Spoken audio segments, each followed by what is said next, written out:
মধ্যপ্রাচ্যে পর্যটনে এগিয়ে থাকবে সৌদি আরব, এরপর আরব আমিরাত। বিস্তারিত জানতে ভিডিওটির শেষ পর্যন্ত দেখুন। চলতি বছরে মধ্যপ্রাচ্যে পর্যটন আয়ে এগিয়ে থাকবে সৌদি আরব, এরপর রয়েছে সংযুক্ত আরব আমিরাত ইউএই। সাম্প্রতিক এক প্রতিবেদনে এ পূর্বাভাস দিয়েছে world travel and tourism council WTTC. খবর দ্য ন্যাশনাল।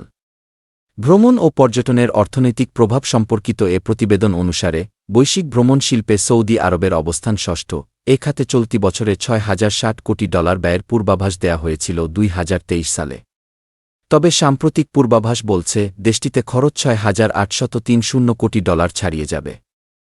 অন্যদিকে ইউএই বৈশ্বিক পর্যটন ব্যয় দশম বৃহত্তম গন্তব্য হতে যাচ্ছে। চলতি বছর দেশটিতে আন্তর্জাতিক দর্শনার্থীরা $5,020 কোটি খরচ করতে পারেন, যা 2023 সালের তুলনায় 9.4% বেশি।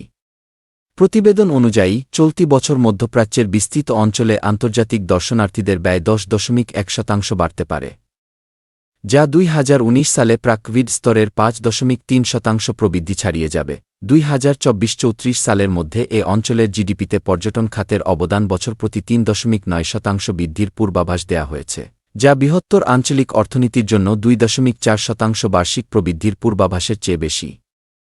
জিডিপিতে এ খাতের মোট অবদান 2034 সালের মধ্যে $4,400 কোটি পৌঁছতে পারে, যা সমগ্র আঞ্চলিক অর্থনীতির 7.8%।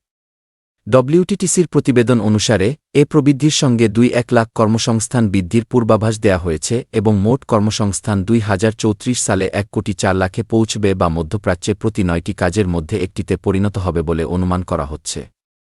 এদিকে বিশ্বজুড়ে আন্তর্জাতিক দর্শনার্থীদের ব্যয় এ বছর প্রায় 1.6% বেড়ে $1.9 ট্রিলিয়ন দাঁড়াতে পারে। এ সময় একাধিক দেশ প্রাক-মহামারী সময়ের তুলনায় বড় আকারে উপকৃত হবে।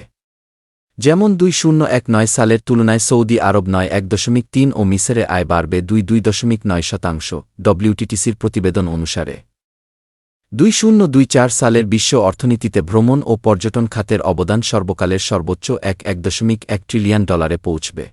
এ খাতে প্রায় 3.4 লাখ কর্মসংস্থান হবে, যেখানে 2019 সালে 1.36 লাখ ছিল রেকর্ড বৃদ্ধি।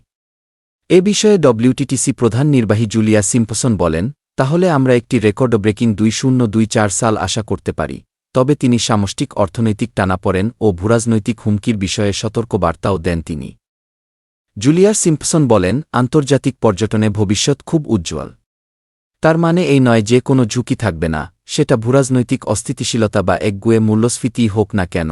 ডব্লিউটিটিসির প্রতিবেদন বলছে, এ বছর বিশ্বজুড়ে ব্যবসায়িক ভ্রমণে $1.5 ট্রিলিয়ন ব্যয় হতে পারে, যা 2019 সালের তুলনায় 6.2% বেশি।